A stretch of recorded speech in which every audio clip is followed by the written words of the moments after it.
The night my brother laughed in my face and called me a financial idiot in front of Manhattan's wealthiest investors, he had no idea the quiet woman he spent years humiliating secretly controlled the company funding his entire lifestyle. Less than 12 hours later, emergency board meetings were triggered. Federal compliance lawyers started reviewing fraudulent wire transfers, and by Monday morning, Wall Street was already whispering about prison exposure and SEC investigations tied to his name. At 9:07 a.m., the board voted 7-0 to remove him as CEO, while his brand new billionaire honeymoon collapsed before the plane even left JFK. My name is Vivienne Mercer, and this revenge story started the moment my family decided the only smart child in the room was never me. Chapter 1. The Woman Everyone Pitied. I learned a long time ago that people will believe whatever version of you makes them feel superior. That was probably why my family loved the version of me that failed.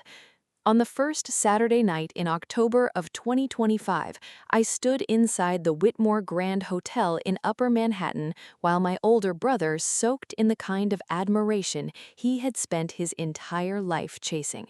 Crystal chandeliers glowed over marble floors, waiters carried silver trays of champagne through crowds dressed in black tuxedos and couture gowns. Somewhere near the ballroom stage, a jazz trio played softly enough not to interrupt conversations about hedge funds, venture capital, and Hampton's real estate. Julian Mercer belonged in rooms like this. At least that was what everyone believed. He stood near the main bar with Connor Hayes and three men from his finance circle, one hand wrapped around a whiskey glass while he laughed too loudly at his own stories. My mother stood nearby, listening with the kind of pride she never bothered hiding. Then Julian glanced across the room and spotted me. "There's my sister, the only person I know who managed to lose money selling handmade candles online." The men around him laughed immediately. Connor lifted his drink toward me.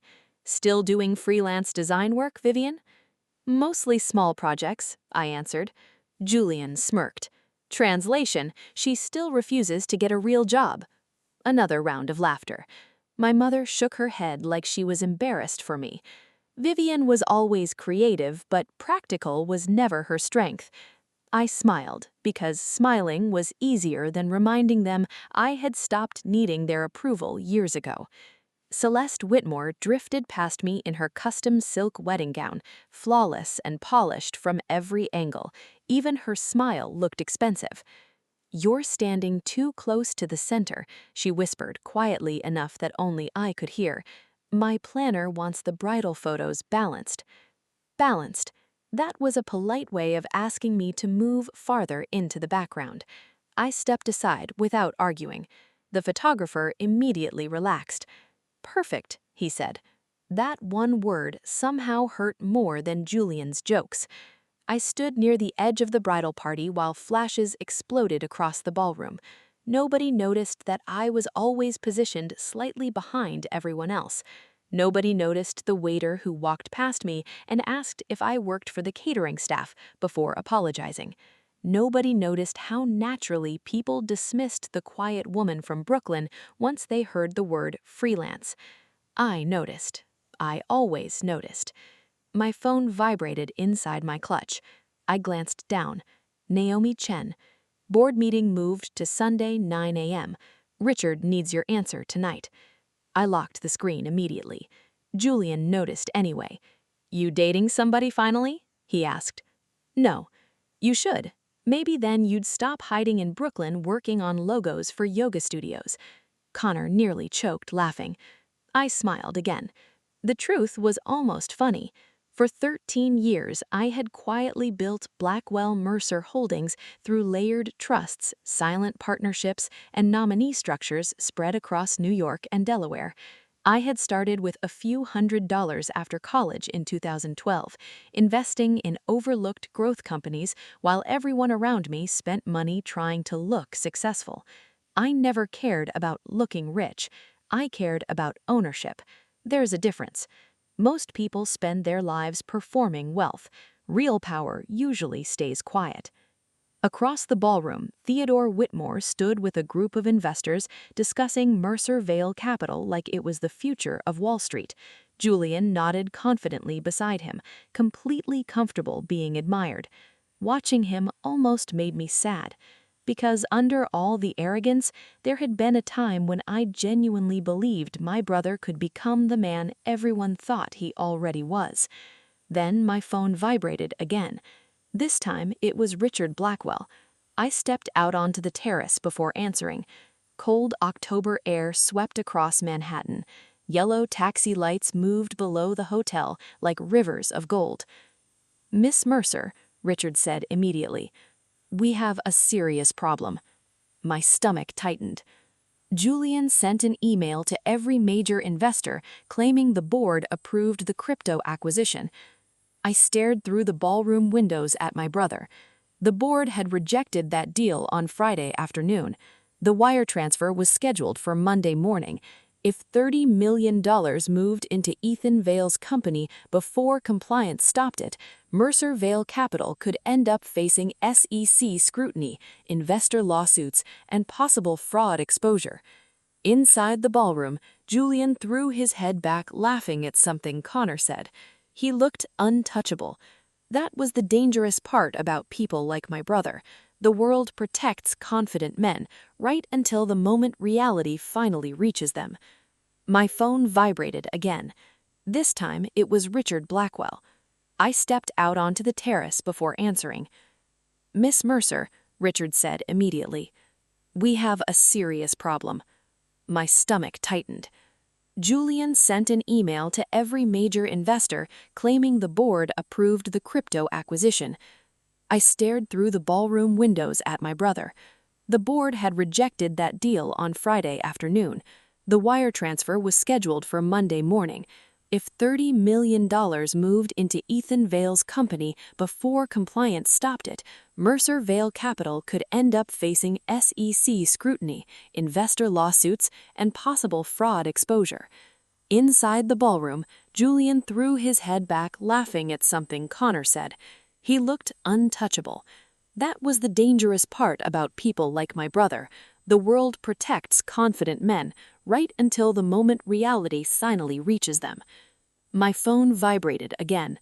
This time, it was Richard Blackwell. I stepped out onto the terrace before answering. "Miss Mercer," Richard said immediately, "we have a serious problem." My stomach tightened. Julian sent an email to every major investor claiming the board approved the crypto acquisition. I stared through the ballroom windows at my brother. The board had rejected that deal on Friday afternoon. The wire transfer was scheduled for Monday morning. If $30 million moved into Ethan Vale's company before compliance stopped it, Mercer Vale Capital could end up facing SEC scrutiny, investor lawsuits, and possible fraud exposure. Inside the ballroom, Julian threw his head back, laughing at something Connor said. He looked untouchable. That was the dangerous part about people like my brother. The world protects confident men, right until the moment reality finally reaches them. My phone vibrated again. This time, it was Richard Blackwell. I stepped out onto the terrace before answering. "Miss Mercer," Richard said immediately, "we have a serious problem." My stomach tightened. Julian sent an email to every major investor claiming the board approved the crypto acquisition. I stared through the ballroom windows at my brother. The board had rejected that deal on Friday afternoon. The wire transfer was scheduled for Monday morning. If $30 million moved into Ethan Vale's company before compliance stopped it, Mercer Vale Capital could end up facing SEC scrutiny, investor lawsuits, and possible fraud exposure. Inside the ballroom, Julian threw his head back, laughing at something Connor said. He looked untouchable. That was the dangerous part about people like my brother. The world protects confident men, right until the moment reality finally reaches them. My phone vibrated again. This time, it was Richard Blackwell. I stepped out onto the terrace before answering. "Miss Mercer," Richard said immediately. "We have a serious problem." My stomach tightened. Julian sent an email to every major investor claiming the board approved the crypto acquisition. I stared through the ballroom windows at my brother. The board had rejected that deal on Friday afternoon. The wire transfer was scheduled for Monday morning. If $30 million moved into Ethan Vale's company before compliance stopped it, Mercer Vale Capital could end up facing SEC scrutiny, investor lawsuits, and possible fraud exposure. Inside the ballroom, Julian threw his head back, laughing at something Connor said. He looked untouchable. That was the dangerous part about people like my brother. The world protects confident men, right until the moment reality finally reaches them. My phone vibrated again. This time it was Richard Blackwell. I stepped out. Chapter 2. The Golden Sun.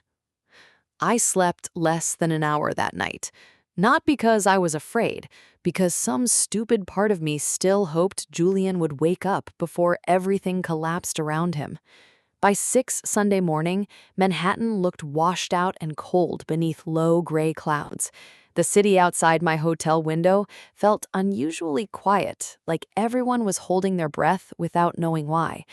I sat at the small marble table near the window, wearing the same silk robe from the night before, while my phone vibrated every few minutes beside a half-finished cup of coffee. Naomi Chen had already sent 3 compliance updates before sunrise. The latest one made my stomach tighten. Ethan Vale's background report had somehow become even worse overnight.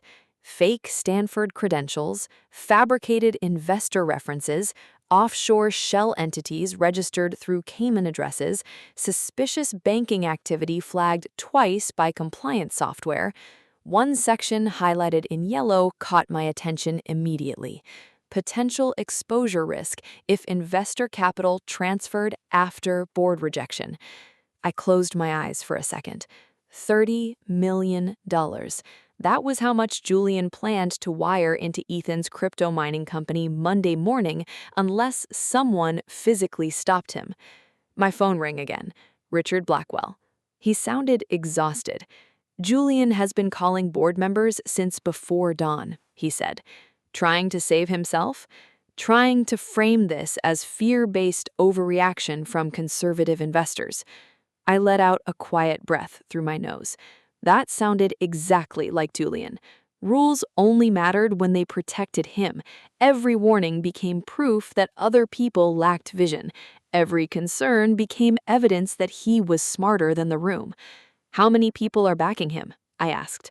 "Not many. Adrian Pike still thinks we should hear him out, but after the investor email, nobody wants legal exposure attached to their name." I stared down at the compliance packet spread across the table. Last night, while drunk on attention and wedding champagne, Julian emailed investors claiming the board approved the acquisition. The board had rejected it Friday afternoon. That was not aggressive leadership. That was fraud exposure with witnesses. Richard lowered his voice. Grant Ellis prepared legal memos before sunrise. If Julian attempts the transfer Monday morning, the board may have to freeze executive authority temporarily. Outside my window, rain finally started tapping softly against the glass. For a moment, I said nothing. Then Richard asked the question everyone else was too careful to say directly. "Are you certain you want to go through with this?" I looked at my reflection in the darkened window. Tired eyes, smudged mascara from the wedding, hair half-pinned from last night. I looked less like the woman controlling Mercer Vale Capital and more like someone who had stayed too long at a party she never belonged at. There had been a time when I truly believed Julian would grow into the company I helped him build. That was the worst part. I had not invested in my brother because I wanted power over him. I invested because I loved him. "Do it," I finally said. "We meet at 9. After Richard hung up, another memory forced its way into my head before I could stop it. Thanksgiving 2021. My mother setting expensive china across the dining table, while Julian explained basic investing principles to me like he was teaching a middle school class. "You cannot make emotional decisions with money, Vivienne," he had said while carving turkey. "That's why most people stay broke." My mother laughed softly. Vivienne was never good with numbers. Then my father smiled at Julian with obvious pride. "You always understood how the real world works." I remembered sitting there quietly while everyone admired him. What none of them knew was that 2 days earlier, I had closed an AI infrastructure investment worth more than Julian's annual compensation package. I could have corrected them. I never did. People rarely examine the person they already decided to pity. That was what made invisibility useful. At 7:30, Celeste called me for the first time in years. Her voice sounded different immediately, less polished, less certain. "Vivienne, what the hell is happening?" I leaned back in the chair. "Good morning to you too." "Stop it. Julian says investors are trying to sabotage him before our honeymoon. Then maybe you should ask why investors are scared." There was a pause. I already asked him. He keeps saying the board is panicking because they do not understand innovation. I almost laughed. That sounded exactly like something Julian would say after ignoring 3 separate compliance warnings. In the background, I heard a suitcase zipper slam shut, then muffled voices, then silence. Celeste lowered her voice. "My father will not even look at me this morning." That got my attention. "What do you mean?" We had breakfast downstairs. Theodore barely spoke to Julian. Then 2 people from his firm walked over, and suddenly everybody stopped talking when we passed their table. Her voice cracked slightly on the last sentence. For the first time since I met Celeste Whitmore, she sounded embarrassed instead of superior. I stared out the rain-covered window. The unraveling had already started. At 8:15, I changed into a charcoal gray suit and tied my hair back cleanly at the nape of my neck. No diamonds, no visible labels, no dramatic makeup. Quiet power lasts longer than performance. When I entered Mercer Vale Capital 20 minutes later, the lobby felt strangely tense for a Sunday morning. Assistants moved quickly between elevators carrying folders and coffee trays, while phones rang non-stop behind reception desks. Nobody smiled. Richard waited beside the private elevator. Investor inboxes exploded overnight. Half the board barely slept. As if on cue, my own phone vibrated 3 times in a row. New emails, new panic, new liability questions. For the first time since founding Mercer Vale Capital, people were no longer whispering about Julian like he was the future of Wall Street. Now they were whispering about risk. Inside the elevator, Richard glanced toward me. "Ready?" Not even close. He nodded slowly. Probably a good sign. The conference room was already half full when we stepped onto the 23rd floor. Olivia Grant sat rigidly near the far corner with dark circles under her eyes. Martin Reeves looked irritated in the exhausted way compliance officers always look when ignored warnings become disasters. Then the doors opened behind us. Julian walked in wearing jeans and a dark polo shirt like this was still a casual misunderstanding instead of a corporate emergency. He stopped cold when he saw me standing beside Richard. "Vivienne?" I said nothing. Julian looked around the room, waiting for someone to react. Nobody did. Richard opened the conference room door calmly. "She's invited." Julian laughed once, sharp and irritated. "Come on, Richard, this is a serious business meeting." Still, nobody laughed. Julian kept looking from face to face, like he expected someone to stand beside him. Nobody moved. Chapter 3. The company was never really his. The room felt colder after Julian realized nobody was going to defend him. Rain slid slowly down the glass walls behind the conference table while Midtown Manhattan disappeared beneath a sheet of gray morning fog. Somewhere outside the room, phones kept ringing across the office floor, nonstop and nervous. But inside the conference room, nobody moved much anymore. That was the thing about power. You could actually feel when it started leaving someone. Julian sat down slowly, though his body still looked tense, like part of him expected this whole meeting to snap back into place if he stayed confident enough. Richard Blackwell folded his hands calmly in front of him. We need to address the investor communication first. Julian rubbed his jaw hard. I already explained the email. No, Grant Ellis said evenly. You explained your intention. That's not the same thing. Julian gave a sharp laugh under his breath. You people are acting like I committed a crime. Grant did not react. You announced board approval for a transaction the board explicitly rejected Friday afternoon. It was going to be approved eventually. That's not how securities law works. Julian looked irritated now instead of nervous, which honestly made everything worse. He still thought confidence could overpower reality. Martin Reeves opened another compliance folder. We also uncovered additional issues with Ethan Vale's entities overnight. Julian immediately rolled his eyes. Every disruptive founder has messy paperwork. Olivia Grant leaned forward slightly from the opposite side of the table. Sake banking records aren't messy paperwork. Julian turned toward her. You've been against this acquisition from the beginning. Yes, Olivia answered calmly, because you don't understand the market. The silence after that line settled heavily across the room. Nobody rushed to rescue him anymore. Not Richard, not Theodore Whittemore, not even Adrian Pike, who had spent most of the morning trying to argue for patience. Richard tapped the monitor beside him. Another spreadsheet appeared on screen. $43 million in losses over 8 months. Failed startup positions, emergency investor inquiries, governance concerns, compliance escalation notices. Julian loosened the top button on his collar while staring at the numbers. They're temporary losses. 3 family offices requested clarification overnight. Because people panic when they don't understand innovation. That was Julian's favorite defense. Anybody smarter than him was threatened. Anybody cautious was outdated. Anybody questioning him simply lacked vision. I used to think he would grow out of that arrogance eventually. Then I realized the world rewarded men like Julian too often for them to ever question themselves. My mother certainly never had. When we were kids, she used to call me her sensitive child whenever I cried after Julian crossed a line. Not because she wanted to comfort me, because she wanted me quieter. Julian was always protected from consequences. I was always expected to absorb them gracefully. Richard looked toward me briefly before returning his attention to the room.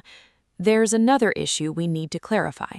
Julian rubbed both hands over his face. What now? The ownership structure behind Mercer Vale Capital.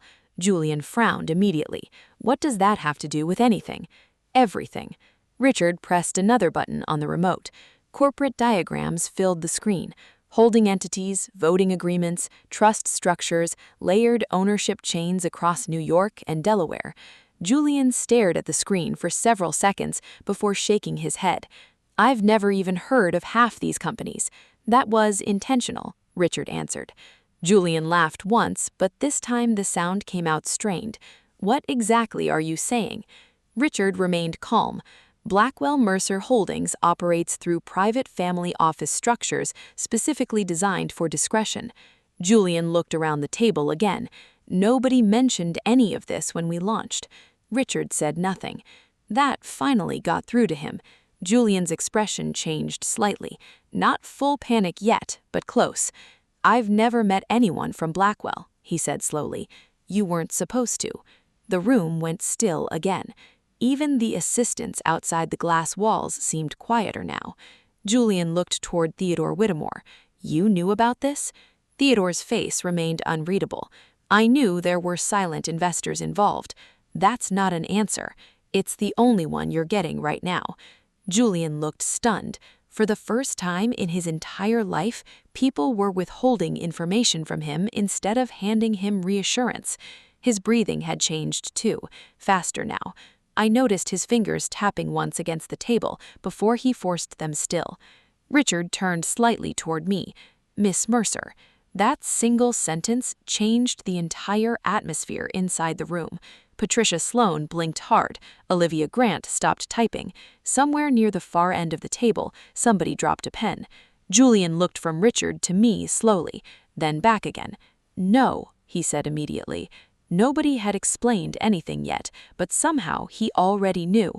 I reached into my leather portfolio carefully because my hands felt tighter than I expected, not shaking exactly, just tense enough to remind me this still hurt more than I wanted it to.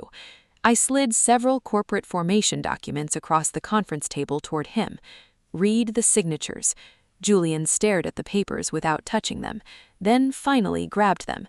I watched his expression shift piece by piece: confusion, disbelief, denial.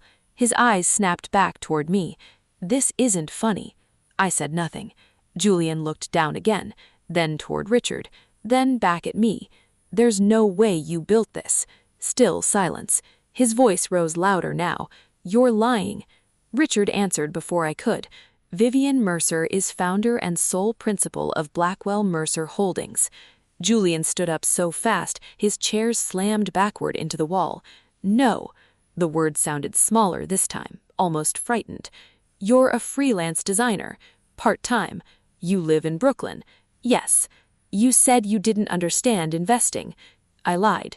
Julian stared at me like he was seeing a stranger wearing his sister's face. Behind him, the rain kept sliding down the windows in long gray streaks while the city disappeared deeper into fog. His breathing looked uneven now, one hand pressed against the table, the other pulling unconsciously at his loosened collar. "This doesn't make sense," he whispered. That almost broke my heart a little, not because I felt sorry for him, because some stupid part of me still remembered being 12 years old and thinking my older brother hung the moon. I looked directly into his eyes. "It makes perfect sense, Julian." Nobody spoke after that. Nobody moved, and for the first time in his entire life, my brother looked small. Chapter 4. The Financial Idiot. Julian looked like someone had ripped the floor out from under him and left him standing anyway. He stayed frozen beside the conference table while the papers trembled slightly beside him. Rain kept sliding down the windows behind him in slow, gray streaks, turning the skyline outside into a blur of steel and fog. Nobody spoke for a few seconds. Not Richard, not Theodore Whitmore, not me. The silence itself became humiliating. Julian swallowed hard. "When did this happen?" 13 years ago. "That's impossible." "It isn't. You were doing freelance work. I still do freelance work. You lived in a one-bedroom apartment in Brooklyn because I liked it there." Julian stared at me like he was trying to force my face back into the version he understood. "You said you didn't understand investing." I held his gaze calmly. "I said whatever made people comfortable." That hit harder than I expected. Patricia Sloane leaned back slowly in her chair. "Well," she murmured, "turns out she understood finance better than most people in this room." Julian ignored her completely. His attention stayed locked on me while he flipped through the ownership records again, faster now, almost desperate. Formation filings, tax structures, capital contributions, acquisition records, all carrying my signature. His breathing had become uneven. One hand kept pulling unconsciously at the loosened collar of his shirt. "This isn't real." "It is." "No," he snapped. "There's no way you built all this." For a second, I almost laughed, not because it was funny, but because that sentence explained our entire family in one line. There was always a reason my success could not count. Too emotional, too artistic, too soft, too lucky, never capable. I folded my hands tighter beneath the table so nobody would notice the tension in them. Every time I accomplished something, Mom called it luck. Every time you accomplished something, Dad called it talent. Julian looked away first. That surprised me.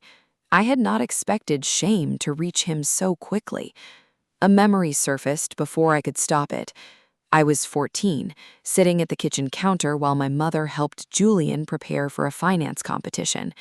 I remember asking her if she could review my scholarship essay afterward.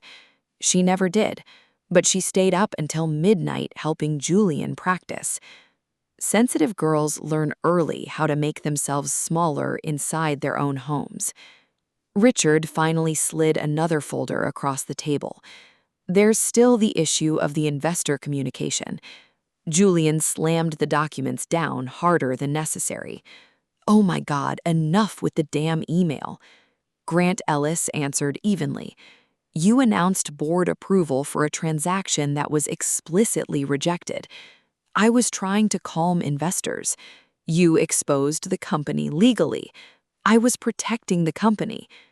No, Olivia Grant said quietly from across the room. You were protecting your ego.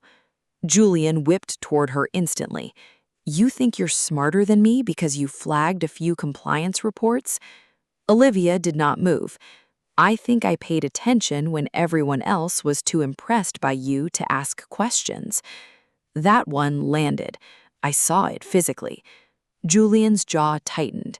His eyes flicked briefly around the room, searching for support. Nobody rescued him. Nobody interrupted. Even Adrian Pike looked exhausted now. Martin Reeves clicked the final compliance report onto the screen at the front of the room. Fake Stanford credentials, forged investor references, suspicious offshore transfers, potential money laundering exposure. The entire room seemed to darken around the screen glow. Julian stared at the evidence silently. Then he whispered something that almost sounded childish. That can't be right. It is, answered Martin. You're telling me I missed all this? Olivia closed her laptop slowly. We're telling you you ignored it. Before Julian could respond, the conference room door opened quietly behind us. Celeste stood there, cream-colored coat thrown hastily over last night's wedding dress, makeup mostly gone, hair no longer perfect. She looked less like Manhattan royalty now and more like a woman who hadn't slept. Her eyes moved straight to the screen, then to Julian. The crypto company was fake? Nobody answered immediately. Outside the glass walls, two assistants walking past suddenly lowered their voices. One of them glanced into the room, then quickly looked away. The gossip had already started. Julian looked at Celeste carefully. It's more complicated than that. Then explain it. He opened his mouth. Nothing came out. That silence embarrassed him more than anything else that morning. Celeste took another step into the room. My father wouldn't even look at us at breakfast. Nobody moved, not even Theodore. Julian turned toward him desperately. You're seriously going to sit there and let this happen? Theodore folded his hands together slowly. My responsibility is to protect the company. Something inside Julian visibly cracked. Not because the board turned against him, not because I owned the company, because the one powerful man whose approval he still needed had finally stopped protecting him. You needed me, Julian said suddenly, looking around the room. I built this firm. Richard answered calmly. You built part of it. Julian laughed once, sharp and broken. If I'm not CEO, then what exactly am I supposed to be now? Nobody answered him. That silence hurt more than any insult could have. Richard stood. We need to proceed with the vote. Julian looked stunned. You're actually doing this? Patricia met his eyes directly. Yes. One by one, the votes came down. Richard, Patricia, Grant, Adrian, Olivia, Martin, Theodore. 7-0. Nobody celebrated. Nobody even looked relieved. The room only felt tired. Richard closed the folder carefully. Julian Mercer is removed as acting chief executive of Mercer Vale Capital, effective immediately. The words seemed to physically hollow him out. He dropped slowly into the chair behind him, while someone outside the conference room accidentally knocked over a stack of folders. Papers scattered across the hallway. Nobody inside reacted. Celeste stepped backward toward the door. Almost unconsciously, her thumb slid across her wedding ring. Julian noticed that. That hurt him too. He looked up at me then, his eyes bloodshot now, voice rough with disbelief and humiliation. "You destroyed me."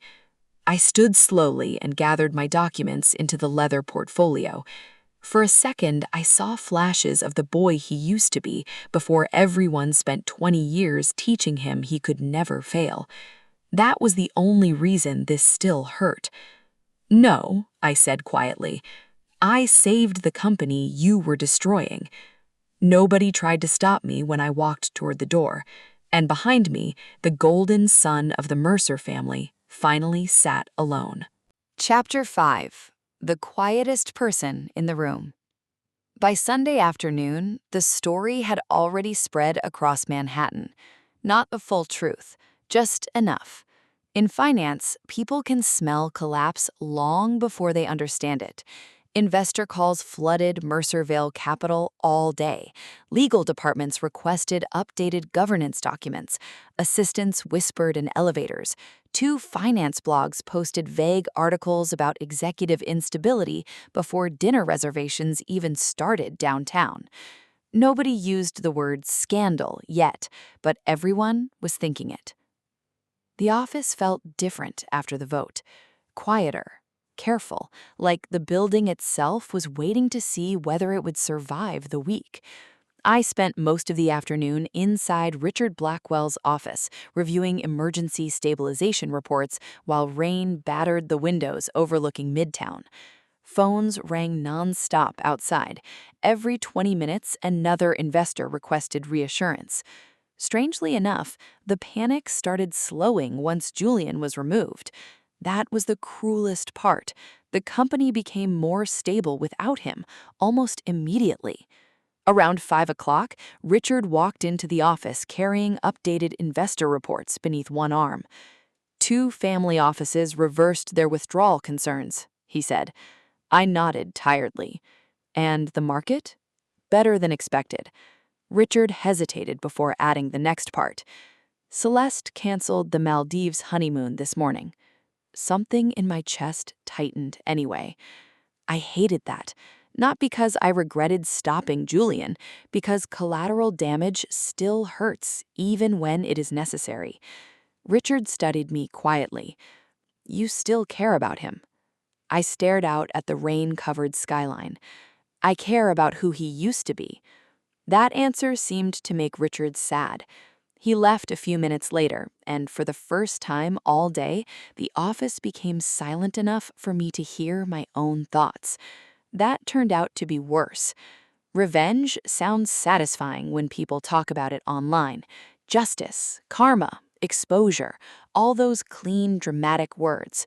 Real life feels heavier, especially when the person collapsing in front of you once walked you home from middle school because another kid made you cry.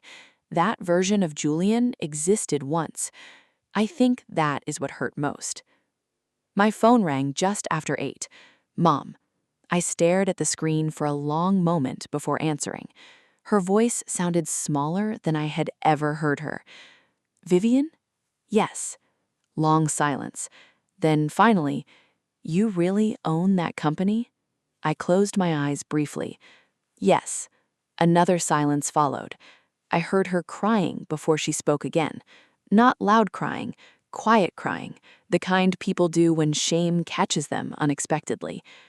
I didn't know, she whispered, and somehow that hurt more than every joke she ever laughed at during those family dinners, because she meant it. She truly never saw me. Not really. I know, I said softly. I thought you were struggling all those years. I let you think that. Why would you do that? I looked out across the glowing Manhattan skyline. Because every time Julian succeeded, everyone called him brilliant. Every time I succeeded, people called me lucky. She started crying harder after that. For once, I did not try to make her feel better. Some truths arrive too late to comfort anyone. Dad called an hour later. Daniel Mercer had always sounded steady, even during arguments, but this night his voice felt slower somehow. How long have you had that kind of money? Long enough. You built all of it yourself? Yes. Silence again. Then finally, I don't understand how we missed it. I almost answered honestly, because none of you ever bothered looking at me closely. Instead, I said, you were busy believing Julian was the only one who mattered. He did not argue. That was new. The family group chat exploded overnight. Cousins I hadn't spoken to in years suddenly wanted dinner plans. Relatives who used to call me sweet little artist now acted like we always been close. I ignored every message. By Wednesday morning, Richard officially became interim chief executive officer of Mercer Vale Capital. Investor confidence stabilized almost immediately afterwards. One financial newsletter even praised the board for acting quickly to protect governance standards. That probably destroyed Julian more than losing the title itself. The company survived without him. It worked better without him. Naomi Chen told me later that Julian barely left his apartment after Sunday. Calls from investors stopped. Lunch invitations quietly disappeared. One charity board removed his name from an upcoming gala list without explanation. In Manhattan, social death rarely arrives loudly. Usually, it comes through silence, unreturned calls, unanswered texts, people suddenly becoming too busy. Celeste moved back into her parents' penthouse temporarily. Temporary in wealthy circles usually means permanent. Thursday evening, Naomi stopped by my office carrying updated legal paperwork. Press inquiries are increasing, she said. We should probably release a statement soon. No. She looked surprised. You don't want public credit for saving the company? I don't need public revenge. What do you need? I closed the folder in front of me. For the company to survive. Naomi watched me carefully for a second. You know, she said quietly, most people would enjoy this part. I leaned back slowly in my chair. No, most people enjoy revenge before it actually happens, because once it happens, nobody talks about the grief attached to it. A week later, I stood inside JFK Airport waiting for a flight to Tokyo to review a robotics investment deal. Gray cashmere coat, one suitcase, no visible logos. Nobody in the terminal recognized me as the woman who quietly removed a Manhattan CEO from his own company 6 days earlier. And honestly, I preferred it that way. Outside the massive airport windows, the city glowed softly beneath the pale morning sky. Still moving, still indifferent. My phone vibrated just as boarding began. Julian. For a second, I considered ignoring it. Then I opened the message. I still don't understand how I never saw any of this. I stared at the words for several seconds before answering. Because you never really looked at me. The typing bubble appeared, then vanished. No second message came. Maybe there was nothing left to say. I slipped the phone into my coat pocket and pulled my suitcase toward the gate as boarding announcements echoed softly through the terminal. And maybe that was the final lesson in all of this. The world does not care who the golden child used to be. It only notices who stays calm after everything starts falling apart. And sometimes the quietest person in the room is the one holding the entire thing together. Tell me honestly, if you were in Vivienne's position, would you have saved the company or protected your brother instead? Do you think Julian deserved another chance after everything that happened? And who carries more blame in stories like this, the arrogant golden child or the family that spent years teaching him he could never fail?